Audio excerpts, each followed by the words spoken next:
Masyarakat Luwu ini tingkat penghidupannya bagus-bagus. Dia sektor pertanian bagus, sektor perikanan bagus, kemudian perkebunan bagus, Sumber daya alamnya sumber bagus. daya alam bagus, ada tambang emas. Di saat saya melakukan serah terima jabatan dengan Bupati Lama, Ya. tiba-tiba terjadi longsor Allah. yang mengakibatkan 6 orang meninggal dunia. Tanggal 3 Mei kemarin itu adalah puncak banjir dan tanah longsor yang mengakibatkan 14 orang meninggal dunia. Pilkada ini adalah pertarungan orang lokal dan satu rumpun keluarga juga. Yang sampai antar rumpun keluarga juga ini baku bentrok. Ya, hampir semua di Luwu ini yang mau menggadang-gadang dirinya kandidat calon adalah rumpun keluarga juga.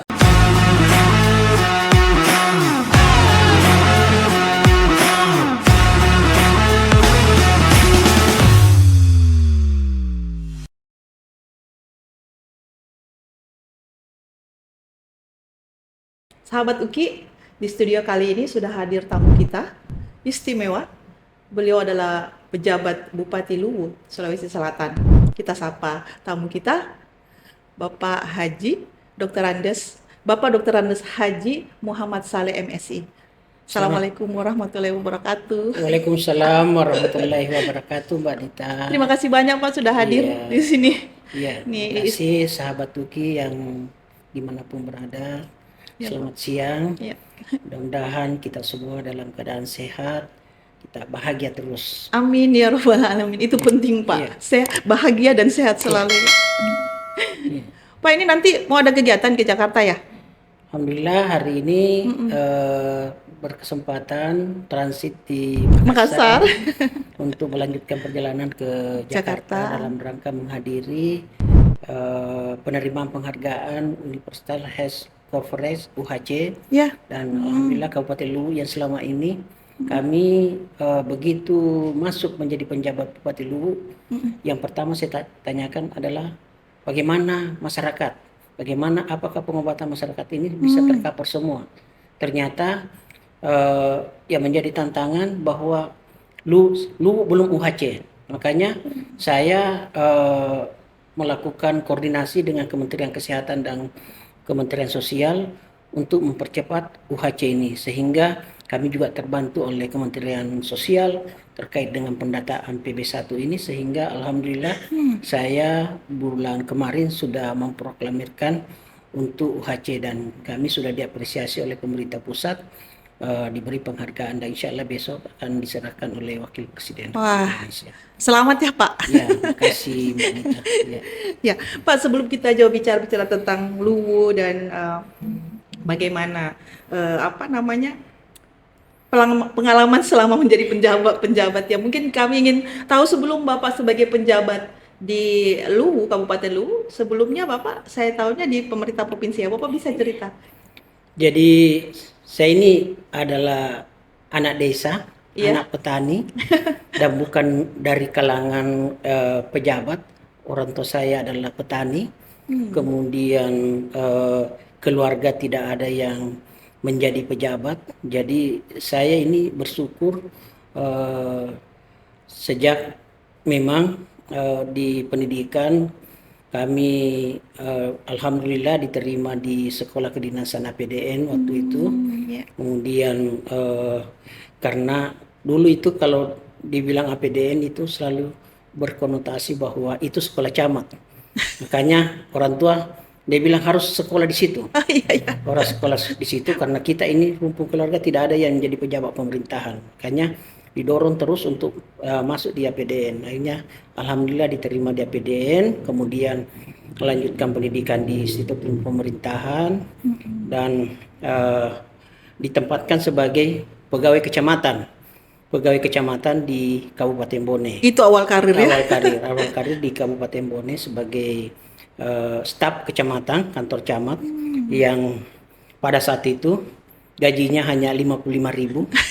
Tahun berapa itu Pak? 91 kita gaji 55.000. Pada saat itu lebih banyak ongkos transport karena kebetulan saya tinggal di Kecamatan Lapa Raja, tempat tugas saya di Kecamatan Lamuru, sehingga Berapa kilo tuh Pak? sekitar 20 kilo. Waduh. 20 kilo harus ditempuh kadang naik motor karena motor dinas pinjaman dari Pak Camat. Nah, kemudian kadang naik PT-PT.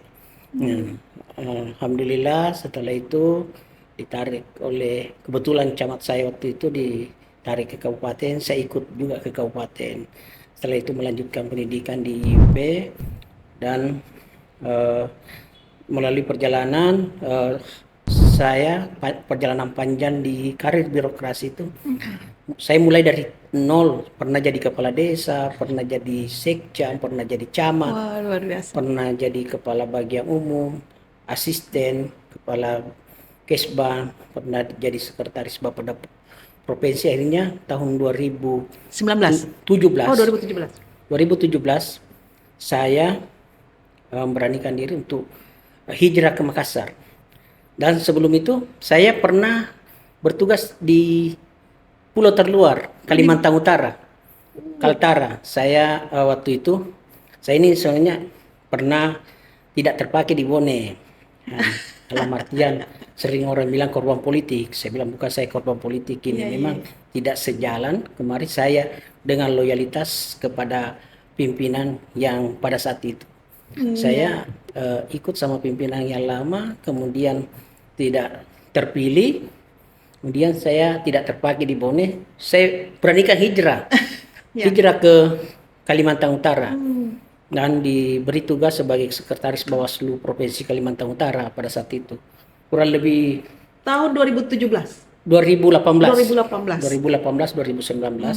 saya ke Kaltara dan ternyata punya tantangan juga, harus berpisah dengan keluarga. Akhirnya 1 tahun lebih saya di sana, saya ketemu dengan teman, saya mau pindah ke provinsi. Akhirnya mulailah kita lagi dari titik nol di provinsi, mulai jadi staf, mulai jadi ini akhirnya diangkat jadi sekretaris Bapeda, kepala bidang, kemudian sekretaris kembali. Ini alhamdulillah diberi amanah jadi kepala dinas pemberdayaan masyarakat dan desa. Kemudian dari perjalanan kepala dinas PMD, ya namanya garis tangan. Kita ini anak petani, anak yang tidak pernah diperhitungkan dan tidak pernah dimimpikan mau menjadi penjabat bupati. Diberi amanah untuk menjadi penjabat bupati, bukan di tempat kelahiran dan bukan di kampung kita, di daerah orang, di Kabupaten Luwu. Kabupaten Luwu. Tentu ini punya tantangan tersendiri di daerah orang, harus melakukan penyesuaian-penyesuaian, tetapi alhamdulillah setelah berjalannya waktu ini 6 bulan kami jalankan amanah ini, alhamdulillah sudah bisa berjalan sesuai program kegiatan yang kita lakukan ini dengan dukungan masyarakat Kabupaten Luwu, dengan dukungan aparatur yang ada di Kabupaten Luwu ini. Alhamdulillah bisa sampai sekarang ini masih bisa berjalan sesuai dengan yang menjadi program kegiatan. Ya Pak, alhamdulillah Pak ya. Itu juga ada di catatan kami. Bapak juga waktu di pemerintah provinsi sempat beberapa kali diberi mandat untuk menjadi pelaksana tugas ya Pak? Iya. Itu berapa OPD ya? Alhamdulillah kemarin setelah diberi mandat menjadi kepala dinas PMD oleh Bapak Gubernur, memberi beberapa kali mandat untuk menjadi pelaksana tugas di Dinas SDM Provinsi kurang lebih 6 bulan. Kemudian di Dinas Penanaman Modal PTSP, PTSP itu kurang lebih 4 bulan. Sambil menjalankan tugas yang lainnya sebagai PMD. Sebagai Kadis PMD. Ya alhamdulillah itu adalah kepercayaan dan bukti mungkin loyalitas dan dedikasi kita kepada pekerjaan, sehingga diberi amanah tanggung jawab. Ini juga sama seperti menjadi penjabat bupati ini. Ini adalah tugas tambahan dan ini kerja ikhlas Mbak Nita. Begitu Pak. Kenapa saya bilang kerja ikhlas? Karena kita ini jadi penjabat bupati tidak menerima gaji dari sebagai penjabat bupati. tidak menerima tunjangan. Jadi saya selama 6 bulan ini belum pernah menerima gaji dan tunjangan, hanya menerima operasional karena tidak boleh double. Saya digaji di sini di pemerintah provinsi, diberi tunjangan oleh pemerintah provinsi. Saya tidak bisa mengambil dua-duanya, harus memilih. Jadi gitu Pak saya ya. tetap memilih di jabatan asli saya untuk mengambil itu. Jadi PMD saya ya Pak ya. PMD. Jadi saya hanya mengerjakan mendapat biaya operasional, perjalanan dinas, biaya rumah tangga itu. Tapi tidak menerima gaji sebagai bupati. Tidak menerima gaji selama sebagai bupati. menjabat ya Pak. Selama menjabat. Jadi itu Luar saya biasa bilang, dedikasi ya. Iya. Kita ini itu saya bilang ini kerja ikhlas kita ini. Kerja untuk negara, kerja Tapi untuk mungkin rakyat. ilmunya lebih banyak lagi ya Pak ya. Ya. Udah dapat pengalaman sebagai bupati. Ini suatu kesyukuran bahwa orang ini sekarang apalagi dalam menjelang ini kan kita ini adalah pemerintahan transisi. Pemerintahan transisi kita mengawal proses pilkada sampai dilantiknya bupati dan wakil bupati terpilih. Tentu ini adalah suatu anugerah yang terbesar bagi kita bahwa kita diberi amanah oleh Presiden melalui Menteri Dalam Negeri untuk menjadi bupati tanpa melalui proses politik. Iya, pilkada pilkada. Jadi orang tidak perlu jadi bupati tanpa kampanye, tanpa baliho. Iya. Iya. Tanpa harus kampanye lagi tanpa harus kampanye ya. Ini Pak, sebelum kita jauh lagi, Bapak dulu lahir di Bone ya Pak ya? Bone. Besar di Bone sampai sampai kemudian sekolah sekolah sampai SMP di Bone, SMA-nya di Makassar. Oh iya. Saya alumni SMA Negeri 4 Makassar. Nah, ini para alumni SMA 4 Makassar ikut berbangga hati karena alumnusnya sudah menjabat sebagai bupati. Pak, selama 6 bulan menjabat di Luwu, apa yang Bapak rasakan tantangan dan bagaimana penerimaan masyarakat? Ya, sebagai penjabat bupati kita ini kan melanjutkan program pemerintahan di masa transisi ini. Tugas pokok penjabat bupati adalah memastikan terselenggaranya proses pemerintahan, pembangunan dan kemasyarakatan. Dan salah satu tugas pokok kita yang paling mendasar adalah yang pertama adalah memastikan pelaksanaan pilkada ini berjalan dengan lancar, sukses dengan menyiapkan anggaran pemenuhan anggaran pilkada. Karena anggaran pilkada ini adalah bersumber dari APBD kabupaten, sehingga kita harus memastikan. Jadi begitu saya masuk, yang menjadi persoalan adalah ternyata di penganggaran mestinya rencananya itu harusnya dianggarkan 40% di 2023. Ternyata begitu saya sampai, saya tanya, ternyata tidak ada anggaran yang disiapkan di 2023. Makanya saya harus menganggarkan 100% di 2024. Mestinya 40% di 2023, 60% di 2024. Tetapi alhamdulillah dengan melakukan efisiensi dan tentu melihat kondisi fiskal yang ada, akhirnya kita bisa hari ini 2 minggu yang lalu kita sudah menyelesaikan seluruh pembayaran kepada penyelenggara pemilu, baik itu ke KPU, Bawaslu, kemudian ke pengamanan polisi dan tentara, TNI. Nah, itu alhamdulillah kita sudah selesaikan semua, 100% sudah diterima. Itu yang pertama, alhamdulillah sudah terlaksana khusus untuk pemenuhan anggaran. Sekarang kita mengawal proses tahapan pilkada, artinya mengawal karena yang melaksanakan tugas ini hanya penyelenggara KPU Bawaslu. Nah, kemudian yang ketiga itu yang menjadi pekerjaan kita adalah bagaimana masyarakat ini bisa terlayani dan tercukupi terkait dengan bahan pokok penting, yaitu bagaimana kita menangani terkait dengan inflasi. Inflasi ini menjadi pekerjaan yang setiap minggu kita melakukan rapat dengan Menteri Dalam Negeri. Setiap minggu kita diabsen. Bagaimana bisa kita melaporkan setiap minggu terkait dengan pemenuhan harga bahan pokok penting. Apakah harga ini bisa kita tekan? Alhamdulillah 6 bulan terakhir ini capaian kami sudah bisa menekan angka inflasi di kisaran 2, sekian. Nah, ini kemudian yang ketiga terkait dengan penanganan kemiskinan ekstrim. Kemiskinan ekstrim ini juga menjadi tantangan bagi kami. Kami begitu masuk, kami dihadapkan dengan persoalan yang besar bahwa angka kemiskinan ekstrim di Kabupaten Luwu ini cukup tinggi. Hanya kami melakukan penyesuaian dengan anggaran-anggaran untuk memastikan bahwa anggaran yang kita siapkan ini sudah tepat sasaran ke masyarakat. Kita sasar masyarakat yang kelompok-kelompok yang memang semestinya harus mendapatkan perhatian dan mendapatkan bantuan. Sehingga alhamdulillah rilis terakhir kemarin kita sudah turun 1 digit dari 12 menjadi 11. Kemudian tentu beberapa upaya-upaya lain juga. Saya ini mulai kemarin sudah melakukan inovasi lagi. Satu yaitu dengan menempeli stiker rumah-rumah yang keluarga miskin. Jadi saya stempel stiker itu bahwa ini adalah keluarga miskin. Ya.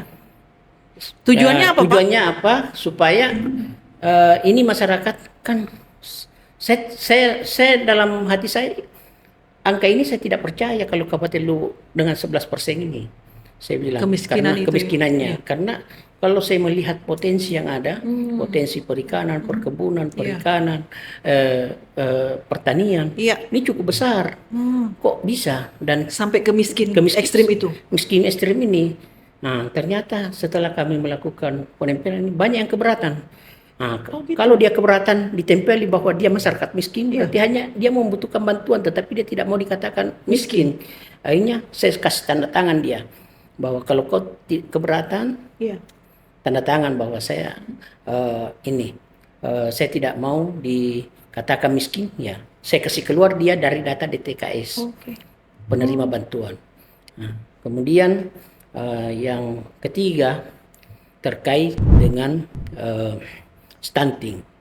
Betul. Stunting ini yang menjadi prioritas nasional yang juga menjadi pekerjaan besar bagi pemerintah daerah. Iya, betul. Bagaimana kita mau berapa persen, Pak? Stunting? Mau mengawal kader generasi emas kita, kalau kita punya bayi dan anak-anak ini yang kurang gizi kategori stunting. Alhamdulillah terakhir data EPPGN kami itu sekitar 8 dari 8 turun menjadi 6%. Angka stunting sekarang. Stunting ini. Ya, kita terus melakukan beberapa upaya-upaya untuk menekan laju stunting ini dengan memberi makanan tambahan, memberi vitamin, kemudian mengaktifkan posyandu. Kita terus menggalakkan posyandu dengan melakukan penimbangan, pengukuran setiap bulan. Kemudian kami juga pasang stiker setiap rumah yang ada stuntingnya, bayinya itu saya pasang stiker karena kami melakukan inovasi dengan nama Bening Luwu, yaitu Bapak Ibu Asuh Stunting. Itu kami libatkan seluruh OPD, seluruh instansi untuk bisa langsung melakukan intervensi memberikan makanan tambahan. Jadi saya sebagai Bapak Asuh. Ya, Bapak Asuh. Jadi itu programnya Pak Bupati. Ya, program saya ini. Program saya. Jadi saya lakukan itu untuk mendeteksi semua. By name by address saya harus dapatkan semua. By name by address bahwa di desa ini ada 10 angka stuntingnya. 10 stunting ini untuk memudahkan kami tempel stiker. Nah, stiker itu yang bisa sehingga Bapak Asuh bisa langsung memberikan intervensi langsung, membawa ke makanan tambahan, memberi vitamin, kemudian mengarahkan untuk melakukan penimbangan, pengukuran setiap bulan supaya ada rekornya semua bisa kita terekam ya, Pak. Iya. semua kegiatan yang sudah semua dilakukan kita dan lakukan. Ya, itu alhamdulillah ini ada penurunan walaupun masih 6%. 6%, Ya. tapi lumayan ya Ya, Pak. Targetnya lumayan. berapa itu Pak? Kalau Pastinya nasional 0, 100% gitu iya, maunya ya?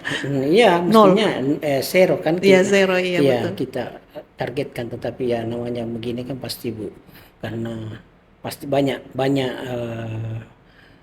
apa? Banyak faktor. Iya. Faktor keturunan, faktor mungkin makanan, faktor kekurang pahaman terkait dengan ini, khususnya kepada Ibu hamil ya? ibu-ibu hamil, Iya. ibu hamil dengan pernikahan dini ini yang masih ini. Persoalan juga Iya, pernikahan dini di iya dulu persoalan Pak ya? pernikahan dini kan mungkin belum siap, dia harus melahirkan, Iya dia betul. melahirkan akhirnya dia Iya. punya prematur dan bagaimana yang lainnya kan Iya. yang harus Tidak semata-mata karena gizi tok ya Pak ya, termasuk makanan gizi, ya, iya. tapi juga pernikahan dini. Ada keturunan, kemudian Iya. mungkin dia pernikahan dini, kemudian ini yang terus kita dorong, termasuk yang penting kita mengawal ini bayi-bayi ini di 1000 HPK. Iya Pak. 1000 hari pertama kehidupan. Ini. Pada saat setelah dilahirkan Iya, ya Pak dilahirkan, ya? iya. Ya. Pak itu tadi menarik ya, soal yang semacam seperti paradoks ya, ketika dari mana data bahwa kemiskinan kita ada ekstrim, tapi kemudian ketika turun ke masyarakat, masyarakat itu menolak untuk Ya, diberi itulah stabak. makanya saya bilang begitu saya disajikan data terkait dengan angka kemiskinan, saya bilang saya sudah memotret masyarakat Kabupaten Luwu. Begitu saya masuk kan saya memotret. Apalagi saya ini latar belakang sebagai Kepala Dinas Pemberdayaan Masyarakat dan Desa. Iya. Dan saya lebih banyak berkecimpung di desa. Ya, masyarakat desa. Nah, saya sudah tahu persis bahwa masyarakat Luwu ini tingkat penghidupannya bagus-bagus.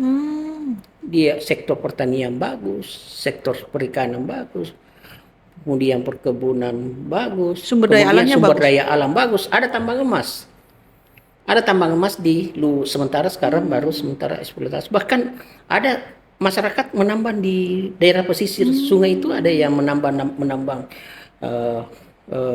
secara tradisional. Dan menurut laporan banyak yang mendapatkan Emas ya Pak? emas beberapa gram dari hasil ini. Penambangan tradisional itu ya? Penambangan tradisional. Namanya di sana Mangembong. Iya. Kemudian sekarang kan ada investasi di sana oleh MDA terkait dengan tambang emas ini, sementara sekarang berjalan dia punya MDA konsesi. itu apa Pak? Mineral? Perusahaan? Masmindo Dwi Area. Oh. PT Masmindo Dwi Area. Ini suatu perusahaan konsesi besar yang sudah memiliki izin dan izin usaha produksi, dan sementara sekarang melakukan pembebasan lahan. Kemudian bulan depan ini rencana sudah melakukan konstruksi untuk pembangunan smelter emas. Oh, sudah ada smelter lagi ya Iya. Pak ya? Di sana juga sudah ada smelter tambang nikel. Oh. Di sana ada Bumi Mineral Sulawesi miliknya Pak JK. Oh Pak ya. JK. Sekarang ini sudah berproduksi. Iya. Jadi sekarang sudah ekspor ferronikel. Walaupun kami bukan daerah produksi nikel, tetapi nikelnya diambil dari Sulawesi Tenggara, dari Luwu Timur, dari ini di bawah. Tapi smelternya di Luwu. Semesternya di Luwu. Sekarang sudah berproduksi 1 tungku dari rencana 7 tungku yang ada. Wah. Dan itu menyerap tenaga kerja ribuan, dan alhamdulillah banyak menyerap tenaga kerja lokal. Ah ya, itu kan juga persoalan ya Pak tentang tenaga kerja ya di Luwu. Bagaimana itu Pak? Ini alhamdulillah dari 2 perusahaan besar ini ini sudah mulai banyak merekrut tenaga kerja lokal. Bahkan kemarin saya sudah mendorong untuk melakukan MOU untuk kedua perusahaan ini untuk bisa merekrut tenaga lokal, memprioritaskan tenaga lokal sesuai dengan keahliannya. Ya. Dengan sesuai dengan keahlian yang mereka yang ya. Jadi ya termasuk salah satu jalan keluar terhadap masalah tenaga kerja yang termasuk tenaga kerja ini harus kita ini tekan. Alhamdulillah angka pengangguran sudah mulai menurun ya. Pak ya. Itu kemarin Bapak kan baru masuk Februari ya Pak 2024. Lalu di bulan Mei Bapak sudah disambut dengan kejadian banjir ya Pak ya. Jadi saya masuk di Februari. Saya ini paling miris ini. Iya. Di saat saya melakukan serah terima jabatan dengan Bupati Lama, Ya.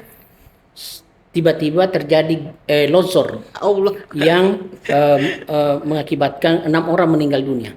Ini. Pada saat itu saya langsung turun ke lapangan dan melakukan Pada evakuasi. hari yang sama, Pak. Pada hari yang sama, tanggal bulan Februari itu di tanggal 21 Februari 21 ya? Oh, okay. kami turun jadi melakukan serah terima dengan Bupati Lama. Tiba-tiba terjadi longsor.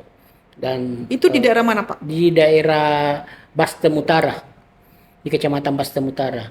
Jadi yang jalan pintas menuju ke Kabupaten Tanah Toraja. Ya, dari Luwu ke Tanah Toraja. Ya. Yang itu longsor dan 6 orang yang meninggal. Kemudian di sepanjang ini yang menjadi tantangan berat kami sekarang terkait dengan banjir dan ini.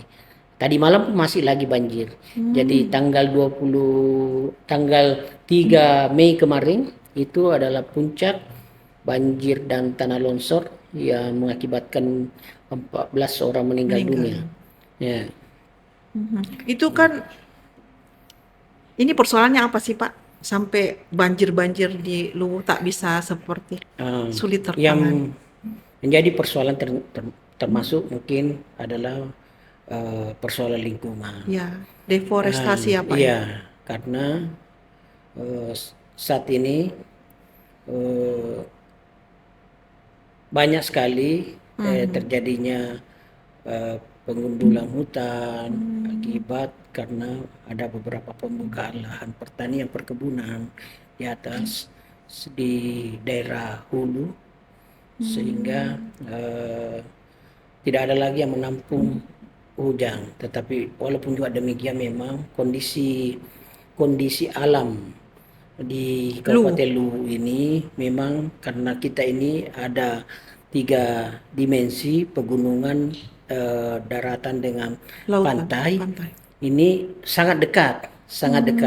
Jadi kadang hujan di hulu, hujan di ini tiba-tiba bersamaan dengan pasang di pasang akhirnya naik air. Iya, air. Seperti tadi malam. Itu bisa terjadi, Pak, ya? Iya, seperti tadi malam bersamaan naik pasang, bersamaan hujan keras, akhirnya ketemu di tengah itu, akhirnya meluap ke perumahan penduduk, meluap sampai ke jalan itu. Iya. Tetapi itu hanya waktunya singkat, begitu hujan reda langsung juga turun. Iya. Langsung reda juga banjirnya, Pak, ya? Banjirnya. Jadi terpikirkah, Pak, apa yang harus dilakukan terhadap kondisi seperti itu? Karena ini kan kita bicara tentang alam. Lalu kemudian persoalan pertanian dan perkebunan itu juga perlu ya untuk masyarakat ya, Pak? Yang jelas kami harus mau tidak mau yang paling harus kita lakukan adalah memperbanyak menanam. Kemudian yang kedua tentu melakukan normalisasi sungai. Kemudian kami kemarin ini barusan melakukan kerja bakti untuk normalisasi sungai. Jadi mengajak masyarakat untuk langsung turun ke bawah ini. Ada dokumentasinya. Ini saya. Berapa lama itu, Pak, dilakukan? 1 hari kemarin atau? Ya, 1 hari kemarin. Baru kemarin saya lakukan. Langsung pekerjaan bersih kemarin. Wah. Iya. Cantik ya warna sungainya, Pak, ya sebenarnya ya. Ini kami lakukan. Tapi itu ada pendangkalan. Jadi ini sampah-sampah yang bertumpuk di jembatan ini yang menghambat aliran air, makanya ini yang kita buka. Iya. Jadi masih juga ada persoalan dengan Pak, kesadaran masyarakat terhadap pembuangan sampah. Iya, sampah, kemudian kesadaran masyarakat melakukan di bibir-bibir sungai ini, ini yang harus kita ini. Iya, karena kalau tidak salah lagi nanti menurut BMKG tidak lama lagi kita akan masuk musim penghujan ya, Pak, ya. Sampai sekarang ini saya masih musim penghujan terus ini sepanjang tahun. Ya, orang lain masih sudah agak kering. Sudah panas sekali di Makassar. Kita ini masih di Luwu hujan. Luwu masih hujan. Jadi anomali, Iya, tidak iya, ini apa, iya, iya, unpredictable ya, sulit iya, juga diprediksikan yang soal itu. iya, Jadi terkait dengan kemungkinan yang banjir dan mungkin bencana alam, kita tidak lama lagi kita akan pilkada nih Pak. iya. Nah, November 2024, antisipasi terhadap kemungkinan itu bagaimana nanti penyelenggaraannya, Bapak sudah mempersiapkan? Ya, kita ini kan antisipasi pilkada ini berbeda dengan pemilu legislatif dengan pemilu presiden. Ini ada pengurangan signifikan terkait dengan jumlah TPS kan. Iya. Jumlah TPS itu berkurang hampir 50%. Oh, Jadi tentunya kita yang pertama harus memastikan bahwa tempat TPS yang kita bangun nantinya ini aman dari bahaya banjir. iya. Ya, kemudian yang kedua memastikan masyarakat tidak terhambat untuk memberikan hak suaranya. Ya, jadi kita tentu melakukan antisipasi. Kami sudah melakukan rapat koordinasi untuk mengantisipasi kemungkinan terburuk. Iya. Misalnya pada saat hari H Terjadi terjadi banjir. banjir, ya kita sudah siapkan langkah-langkah untuk bisa mengantisipasi terkait bahaya itu. Supaya pencoblosan tetap dilakukan pada Pencoblosan satu tetap, hari iya, itu. tidak boleh kita namanya pemilu itu kan tidak boleh hanya gara-gara banjir Terhambat. terhambat karena itu. Kita harus memastikan tempat TPS itu aman dari bahaya banjir. Ya, Itu sudah disosialisasikan, iya, Pak. iya, betul. Ya, terus Pak, kemudian ini kan kita pilkada serempak ya, Iya. serentak gitu. Ya, tapi kemudian pemilih kita ini sekarang sudah lebih banyak katanya sudah ke arah milenial siapa ya? Iya. Hampir 60%. Nah, bagaimana apa namanya postur ya Pak namanya kalau di sana pemilih di Luwu? Apakah terbanyak juga pemilih muda atau Iya. tetap 50-50 antara pemilih yang tradisional dan yang sekarang anak milenials? Data terakhir itu pemilih 290-an lebih wajib pilih yang akan mencoblos di TPS nanti. Dan memang ada penambahan sekitar kurang lebih 10% dari pemilu legislatif kemarin. Ada penambahan ya? Iya, mungkin karena ada orang yang pertama sudah mencukupi usia 17 tahun, karena kita ini memasifkan gerakan pelayanan turun ke bawah ke masyarakat, menjemput bola. Itu sosialisasi yang dilakukan Pemda, Pak. Jemput bola sekarang ada, saya punya program semalam di desa. Semalam di desa, Mbak Nita. Pak Bupati turun ke desa bermalam. Jadi ya, saya keren. lakukan itu mengajak seluruh OPD saya, kepala dinas, kepala badan untuk turun ke desa, ya utamanya yang punya pelayanan langsung seperti Dukcapil. Ini kami bawa alat ke bawah untuk melakukan perekaman KTP. Jadi ini mempermudah masyarakat karena kondisi Luwu itu 22 kecamatan dan kecamatan Luwu itu antar satu kecamatan ibu kota dengan ibu kota kecamatan jauh karena ini Luwu ini geografisnya ibu kota pas berada di tengah, kemudian kami diantarai oleh Kota Palopo. Ada 6 kecamatan di daerah Walendrang, Lamasi itu yang berbatasan langsung dengan Luwu Utara. Jarak tempuh kita ke sana itu antara dari ibu kota kabupaten ke ini hampir 2 jam. Sementara lebih dekat dengan Luwu Utara. Lebih dekat dengan Luwu Utara. Iya. Jadi ada 6 kecamatan itu lebih dekat dengan Luwu Utara, lebih dekat dengan Palopo dibanding dengan ibu kota Kabupaten Luwu Belopa. Luar biasa Pak Bupati ya, lebih lebih sigap untuk turun langsung menjemput bola ya, turun langsung. Ini adalah bagian dari pendekatan pelayanan. Kita mau supaya adalah pembeda apa yang belum dikerjakan atau mungkin sudah dikerjakan, kita tingkatkan lagi. Bagus. Dari hasil kemarin turun bermalam di kecamatan, ternyata ada kenaikan jumlah pemilih. Jumlah pemilih Dan ada. mungkin bagaimana dengan pembuatan KTP-nya? Iya, pembuatan KTP Oke. banyak yang antusias dan merasa terlayani dengan baik daripada dia harus bolak-balik Ke kota, ke kota 2 jam, 2 4 jam, 4 jam dia harus ini hanya untuk mengambil KTP. mengambil KTP dan kita langsung dengan jemput bola turun ke lapangan bisa kita selesaikan di lapangan. Pak, itu apakah juga termasuk melakukan sosialisasi terhadap pemilihan nanti?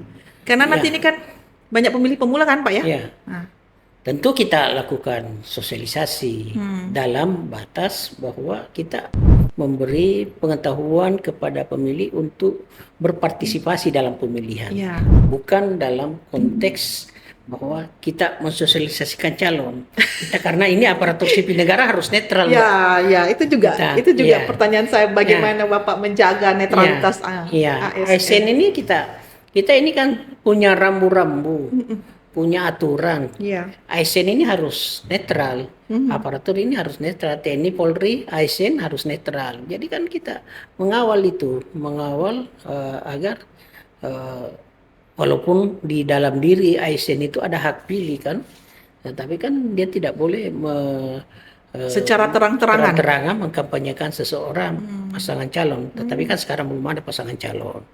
Ya, nanti di tanggal Luhus? nanti tanggal 27 baru betul. pendaftaran. Pendaftarannya. Nah, 27 20 29 Agustus ya? itu Iya. 27 Agustus baru pendaftaran. 27 sampai 29 itu baru tahapan pendaftaran calon. Baru nanti itu siapa yang mendaftar itu kan dari partai politik. Iya. Ya, siapa yang diusung oleh partai politik itulah yang mendaftar. Iya, betul. Ya. Pak, terus gimana antusiasnya pemilih pemula di sana? Saya sangat tertarik karena kurang lebih 65% kalau saya tidak salah pemilih pemula nanti akan ada di Sulawesi.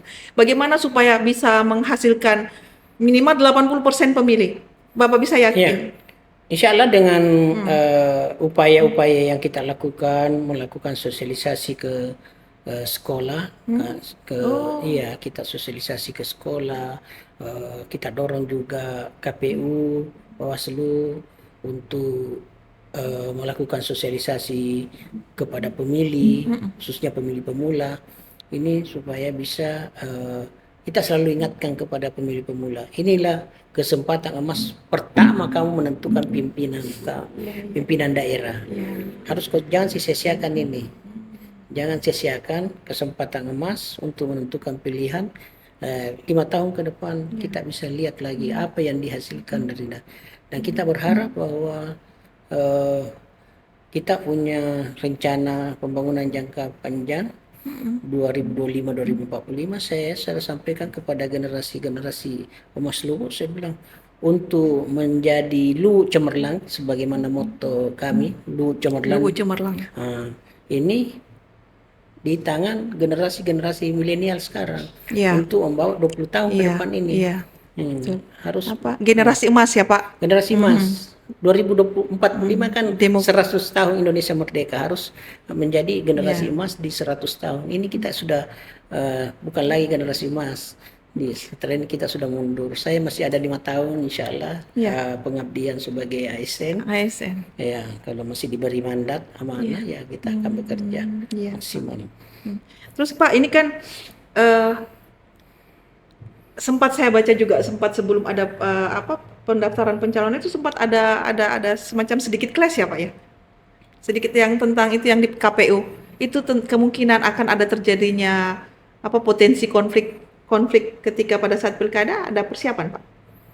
Ya, sekarang ini kan potensi itu pasti ada, tetapi alhamdulillah berdasarkan IKP Indeks Kerawanan Pemilu yang dikeluarkan oleh Bawaslu, kita ini masih di kategori hijau. Khusus Luwu ini hijau? Iya, kita masih di kategori hijau. Namun demikian perlu antisipasi karena namanya pilkada ini kan adalah pertarungan orang lokal. Iya, itu. Pertarungan orang lokal dan punya potensi untuk saling berhadapan. Sehingga memang kami sudah melakukan koordinasi dengan aparat keamanan. Kami sudah jauh hari sudah memberikan bantuan pengamanan. Saya sudah sampaikan Pak jajaran Forkopimda kami untuk membackup. Kalau perlu datangkan ada kebetulan ada Brimob di sana, ada ini, jadi supaya bisa di BKO-kan semua, supaya bisa kita antisipasi. Kami ini untuk persiapan pendaftaran kemarin saya sudah koordinasi, saya sudah panggil Ketua KPU untuk mempersiapkan pendaftaran 3 hari ini. Kita lihat cari tempat yang lebih strategis supaya tidak terjadi, dan seandainya tidak terjadi bentrok pendaftaran, kita harus kalau bisa mengatur jadwal pendaftaran supaya tidak terjadi bersamaan pertemuan. Begitu Pak Di, antisipasinya jadi dibikin jarak waktu. Iya, bikin jarak waktu. Kemudian kan di jadwal kampanye ini kan singkat, kurang lebih hanya 1 bulan kan, jadi dan kami sudah sampaikan kemarin tidak usah ada rapat umum kalau memang memungkinkan. Jadi tidak ada kampanye maksudnya? Tetap ada kampanye, tetapi kampanye dalam bentuk pertemuan terbatas. Oh iya, bukan yang terbuka di lapangan terbuka. Gitu ya Pak? Kalau memang memungkinkan, saya bilang kalau memang memungkinkan tidak ada kampanye terbuka, hanya melakukan pertemuan terbatas, ya supaya. Pak, memang Bapak mau buat antisipasi seperti itu, ada kemungkinan rawan konflik ya? Itu tadi yang saya bilang, bahwa kami berdasarkan Indeks Kerawanan Pemilu IKP kami, Bawaslu yang masih kategori hijau ya. Tetapi kan namanya begini kan harus, karena itu saya bilang tadi, pilkada ini adalah pertarungan orang lokal dan satu rumpun keluarga juga. Yang sampai antar rumpun keluarga juga ini baku bentrok. Ya, hampir semua di Luwu ini yang mau menggadang-gadang dirinya kandidat calon adalah rumpun keluarga juga. Jadi tidak ada orang luar. Ya, jadi ada yang sepupu, ada yang ini. Hubungan kekerabatannya sangat dekat ya. Tapi konflik bisa terkena bisa juga. Terkena. Yang kandidat-kandidat ini entahlah siapa nanti yang jadi.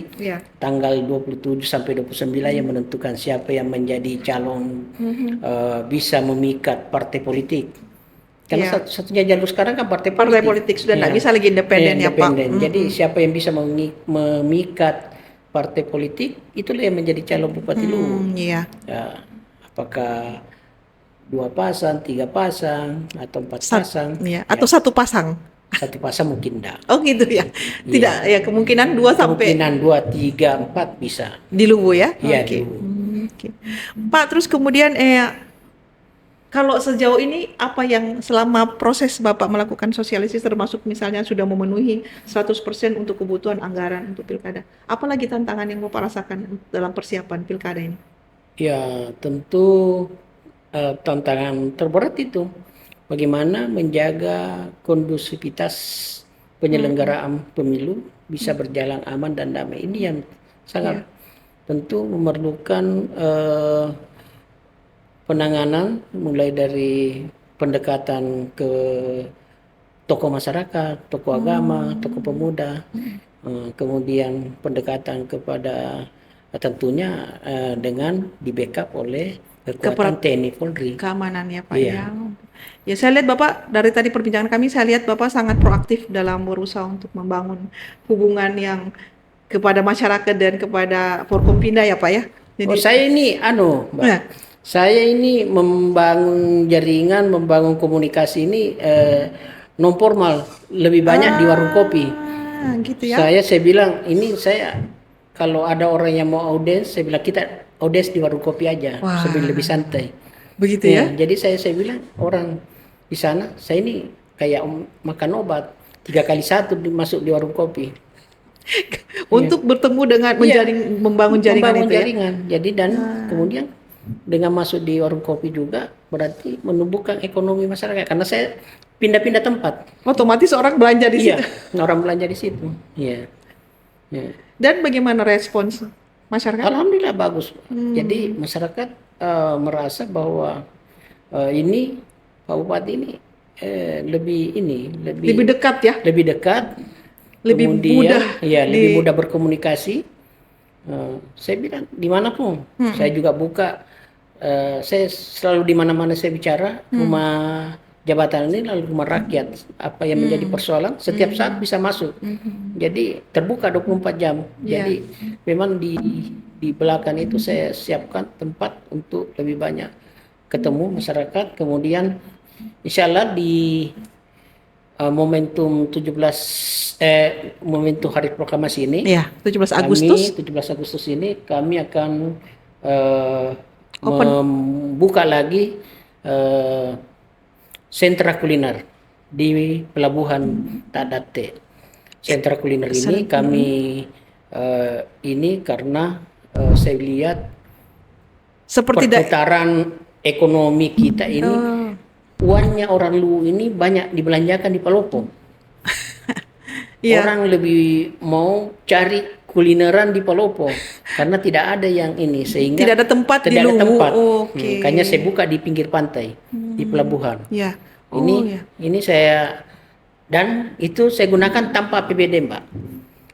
Dana dari mana? Saya minta partisipasi dari beberapa lembaga pengusaha tanpa ini, dan saya tidak memuat uang, saya cuma siapkan gerobaknya, saya contoh gerobaknya harus begini. Nah, nanti dia yang pesan sendiri, dan alhamdulillah sekarang sudah terkumpul lebih 20 gerobak. Itu peruntukan untuk masyarakat miskin khususnya. Itu nanti yang kelola siapa? Pemerintah daerah? Pemerintah daerah tetap harus ada pengelola. Tapi kami sudah menantang semuanya, himpunan pengusaha Luwu, untuk HIPMI juga untuk masuk bergabung, kelola dengan baik itu. Dan responnya bagus, mudah-mudahan bisa. Jadi kalau dia bisa kelola dengan baik, kemudian ini ya minimal juga ada sedikitlah kontribusi untuk pendapatan asli daerah. Pak, ini relevan nggak kalau saya tanya misalnya Bapak, bagaimana Bapak memastikan keterlanjutan program pembangunan di Luwu pasca pilkada nanti dengan misalnya dengan bupati terpilih? Tentu ini kan kami sudah meletakkan aturannya, Mbak, di RPJP D 2025-2045 saya yang susun. Jadi RPJP 2025-2045 ini kami penjabat bupati yang menyusun. Menyusun, dan ini sementara pembahasan di DPR. Dan insya Allah akan selesai di bulan ini. Karena target sebelum pelantikan DPRD baru ini harus selesai. Dan itu rencana pembangunan untuk 20 tahun ke depan. 20 tahun ke depan. Jadi 4 periode bupati ini harus menjadi dasar acuan di yang sekarang kemudian, Bapak bangun susun RPJPD ini dituangkan ke RPJMD dan RKPD daerah masing-masing setiap tahunnya. Ini harus acuannya. Kalau dia tidak mau memakai itu, maka dia harus merevisi RPJPD. RPJPD itu bisa minimal setelah melakukan perjalanan minimal 5 tahun. 5 tahun pemerintahannya, Pak. Pemerintahan. Terakhir, Pak, ini pasca pilkada, Bapak setelah misalnya terpilih bupati yang baru di Luwu, Bapak kemana? Saya harus kembali ke base camp. Sekarang kan saya masih menjabat sebagai Kepala Dinas Pemberdayaan Masyarakat dan Desa. Tentu namanya ASN kan punya cita-cita. Kita ini kan tidak dibayar ini menurut cita-cita, gratis ini cita-cita. Kita punya cita-cita yang angan-angan yang tinggi untuk mencapai puncak karir kan. Nah, sekarang saya sudah di eselon 2. Bagaimana saya bisa cari tantangan baru? Kalau setelah ini mungkin saya bisa berkarir di tempat lain, misalnya di pusat. Masih ada 5 tahun kesempatan. Jadi siapa tahu saya bisa berkarir di pusat, mencari tantangan baru. Itu milestone-nya, Pak, ya? 5 tahun ke depan. 5 tahun ke depan harus saya, kalau bisa mencapai jabatan karir tertinggi eselon 1 ya alhamdulillah. Berarti ke kementerian, Pak, ya, minimal ya? Sekarang kan namanya tantangannya kan ada setiap ada seleksi terbuka. Peluangnya itu terbuka. Peluang terbuka setiap saat. Tergantung diri kita sendiri bisa memanfaatkan enggak peluang itu. Jadi Bapak sudah menyiapkan diri nih ceritanya. Harus untuk maju pasti kita Ya. Harus menyiapkan diri dan menyiapkan tantangan baru Ya. bagi kita. Saya tadinya kepikir nanti Bapak pensiun mau siapa tahu mau majukan diri untuk pilkada, Ya, untuk jadi bupati kepala daerah. Ada nggak kepikiran Pak? sampai sekarang belum, karena saya sudah menjalani, walaupun namanya penjabat bupati, tetapi saya sudah menjalani. Tetapi namanya garis tangan, kalau memang ditakdirkan untuk itu dan masyarakat menghendaki, ya harus terima tantangan itu. Luar biasa, Ya, baik. Baik ya, Pak Bupati, terima siap. kasih banyak Terima atas kasih. waktunya, masih Ya, menyempatkan diri datang di ya, podcast Catatan Jurnalis ya. Sukriansah. Semoga kita bisa bertemu lagi ya Pak, kapan-kapan lagi Terima kalau kasih, ya. dengan senang hati Mbak Anita. Kami juga tentu berterima kasih sudah diberi kesempatan untuk berbincang-bincang Sama-sama Pak. dengan sahabat Tuki, dan tentu dengan perbincangan ini mudah-mudahan membawa manfaat bagi kami Insya Allah. dan membawa manfaat bagi masyarakat Kabupaten Luwu. Baik Pak, terima kasih banyak Pak. Ya. Ya, terima kasih. Demikian sahabat Uki, perbincangan kami dengan pejabat Bupati Luwu, Bapak Dr. Andes Haji Muhammad Saleh MSI. Semoga bermanfaat untuk Anda. Sampai bertemu lagi di catatan jurnalis Sukriansah berikutnya. Assalamualaikum warahmatullahi wabarakatuh.